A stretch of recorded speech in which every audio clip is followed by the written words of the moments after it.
Right guys, welcome back to the channel. My name's Tom, and in this week's episode we've got something a little bit special. We're going to be imaging one of the most beautiful sights in the night sky. That's right, we're going to be imaging the Veil Nebula.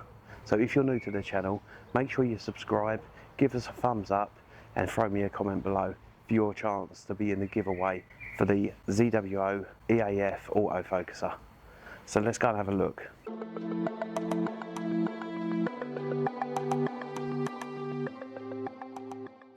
Alright guys, I forgot to mention as well, so if you've already got a ZWO EAF autofocuser and you're like, I don't need to enter any giveaway because I've already got one of those, no problem at all. I'll give you the cash equivalent instead. So it's just to say a massive thank you to all the support I've got already. It's super easy to enter the giveaway as well. All you need to do is, number one, like this video or one of the other videos, subscribe to my channel, share this video or one of the other videos, throw me a comment about what you love about astrophotography. It's that simple. So it's either I'll give away the ZWO EAF autofocuser or the cash equivalent. So make sure you enter. Alright, so I ran a little bit of the Veil Nebula last night. I was having a little bit of difficulty with connecting Nina to the CPWI, so I was having quite a lot of issues in that sense. So I didn't actually start running the image until about 12:30 last night, so I didn't get a great amount of data. But the data I did get, I've already stacked just so that I could show you what the H alpha actually looked like. So here we go, here's the H alpha.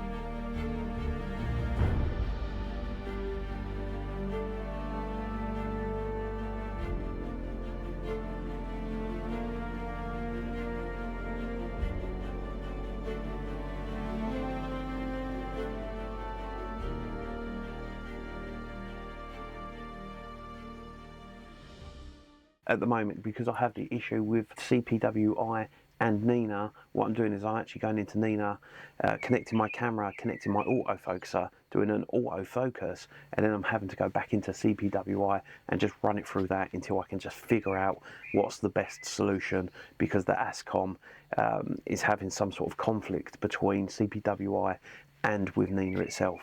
Alright, so what we're going to do next is we're going to actually change over the filter drawer, and we're going to run our 03 now. So I've already cleaned the 03 filter, so I just give it a bit of a blow with the compressed air. So what I found is with the compressed air, they're very good if you only press down the button a little bit. If you kind of hit that button hard, a load of residue will come out and it will hit all over your filter and create splash marks and a right mess, and you sit there with you know, a special cloth cleaning it for ages and trying to buff it up to make it look good. So let's go grab the filter out of the filter drawer. We're going to change it over to that 03 and we're going to get ready for running the Veil Nebula this evening.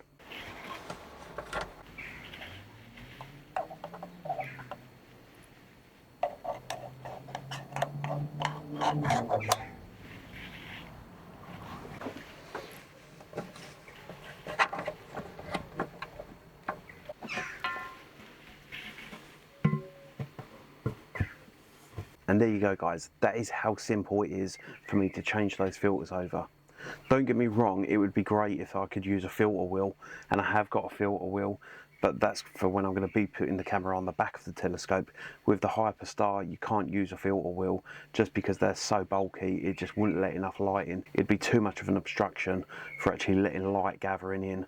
So we don't use the filter wheel in the actual Hyperstar itself. So guys, as soon as it gets dark and stars start coming out, we'll start getting into the autofocusing. Alright guys, so the stars are just starting to come out. I can see Polaris up there at the moment. The telescope's all set and ready to go, and I'm excited to start getting into the Veil Nebula. So we're going to be running the 03 straight away. We'll start having a look at that on the computer, see how that comes out. I'm going to show you the autofocus. It needs a little bit of tweaking, but it seems like it's really good at the moment, so super happy with the ZWO EAF autofocuser. And it's going to be a completely clear night all night, so really happy. Let's go and have a look then. Alright guys, so I've just gone into Nina, and as you can see, we're now auto-focusing on some of these stars. It's just taking some images. I'll see if I can actually shrink all of this down a little bit, just to show you, because it doesn't actually fit into my screen.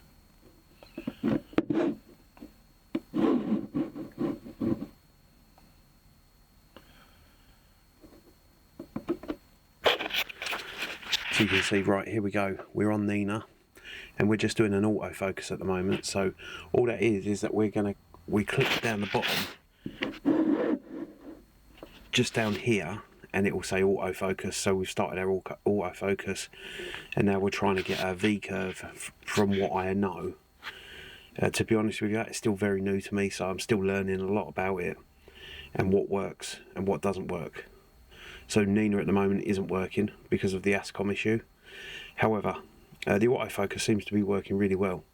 So I am having to sort of take advantage of the night. So I'm going on holiday tomorrow morning. So I am trying to run my telescope all night so that I can get this Veil Nebula finished and all prepped. I've got the GoPro on top of the telescope at the moment, so you can see a different view, a little bit of a different angle if you like. But you see, from what I understand, that V curve is correct, and it's still moving the focuser to position, I'm assuming to sort out the backlash. So the ZWO-EAF autofocuser, I believe, is like 0 backlash, which is meant to be really cool.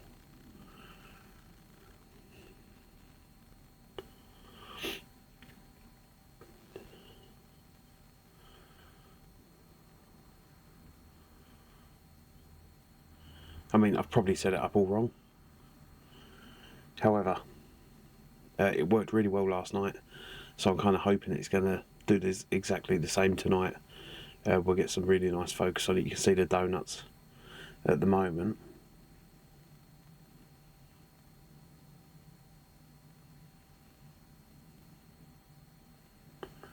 And there we go. It says that is its autofocus. Is complete. So it's quite light outside at the moment. But the stars seem, I think, pretty good. I mean, like I say, I'm still learning, so... but, you know, if you look at the pixel side of things on this, I would say that looks pretty round for pixels. Yeah, I'm not going to complain at that. I think that's fine. I mean, like I say, it ran really smoothly yesterday, so I think that for the time being, until I kind of look a little bit more into Nina, I'm pretty happy with that. Like I say, tonight ultimately I want to finish off the Veil Nebula. I can always go back to the Veil Nebula. I mean, this is the great thing about astrophotography. If you're not happy with your results, you can always go back to it.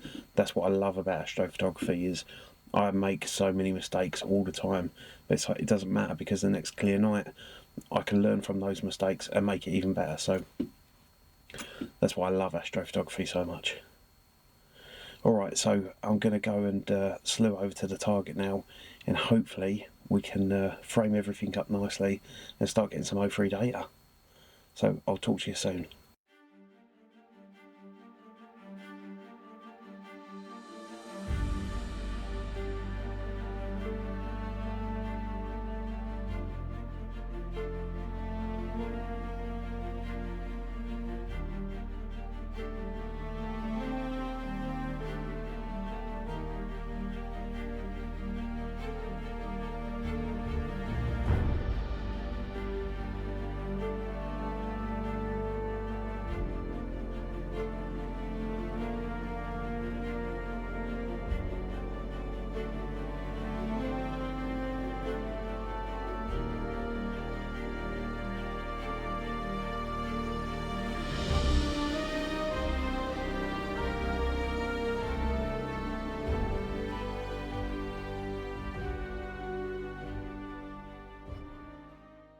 Right guys, so I am back from my holiday.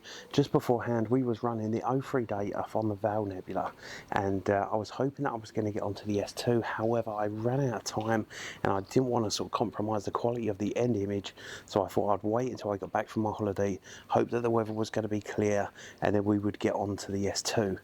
So we've been really fortunate with the weather. It's been absolutely beautiful. As you can see behind me, it's completely clear again, and we're looking like we're going to have a clear night pretty much all week. So we're going to get into some really nice images. So the S2 we are going to run tonight. We're going to go change the filter over shortly. But guys, stay tuned for next week's video, where we're going to be showing some highlights from Centre Parks, and we'll be showing you the end result of running the ZWO C-Star S50. So let's go change the filter over. Right guys, what I also love about changing the filters, it gives me the opportunity to look at the corrector plate, look at the primary mirror, and just make sure that everything is looking correct with the actual telescope. So when I'm changing the filters over, it's as simple as just pulling out the filter drawer, unscrewing the filter, and changing it over with a new one. So what I'll do is I'll actually do this with live time, so you can see how long it actually takes me to change over a filter.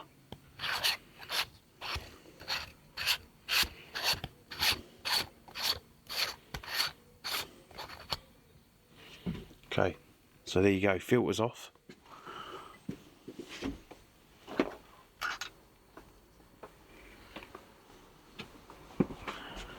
I just quickly put it into my little pot that I've got, and then I get my other filter. So this is the S2 data. It's the Bardar Ultra Speed filter that we're running.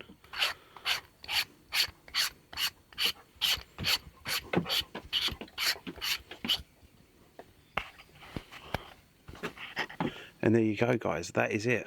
We now slide that into the filter drawer, or the filter slot, and that is it. We're going to now put the cap back on, or our dew shield that we have, and then really we're ready, once the stars come out, to start imaging.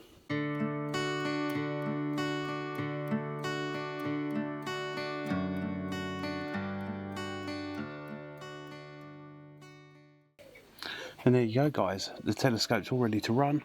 So I put a little dew cover onto my StarSense Auto Guider, because what I was finding is it was just doing up slightly. So I thought, well, I'll do that, and hopefully I should start seeing the stars, you know, guiding it a little bit better. So what I was finding is, because of the really light nights that we're having, this was actually struggling to pick up on the stars. So I've just put this on, and I've found that it has helped slightly, but not a great deal. I mean, it's not until around 11, half 11 that this actually starts guiding at the moment. And I've done all the updates for it, and the only thing that I can assume is that it's super light outside. I mean, it's 25 to 10 at the moment, and it's really, really light. So we're going to go chill in the garden now and just wait for the stars to come out. Then we're looking forward to getting this Veil Nebula finally complete. So super excited, you know, when you've hit your first target that you've never done before, especially with the sort of equipment that I've got. Yeah, it's the anticipation for it is it grows and grows, and you feel like a kid again, you know, like sort of bursting for Christmas. So yeah, really excited about this one. I can't wait. So tomorrow what I'll do in the morning, when I get up, I'll run my darks with the S2, and I'll run my light frames and my bias frames with the S2 as well. I'm not sure whether that's the correct way about going about it, but what I thought was, with every filter, surely it would be different darks, different lights. Sorry, you know, well, it is different lights, but it would be different darks, different bias, and different flat frames. And that's the hope, is that if I get all of that correct, I should end up with a really, really beautiful image. Fingers crossed.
Right, so guys, I had a super awesome time photographing the Veil Nebula in the Cygnus constellation. So this is part of the Cygnus loop, and it's a remnant of a supernova.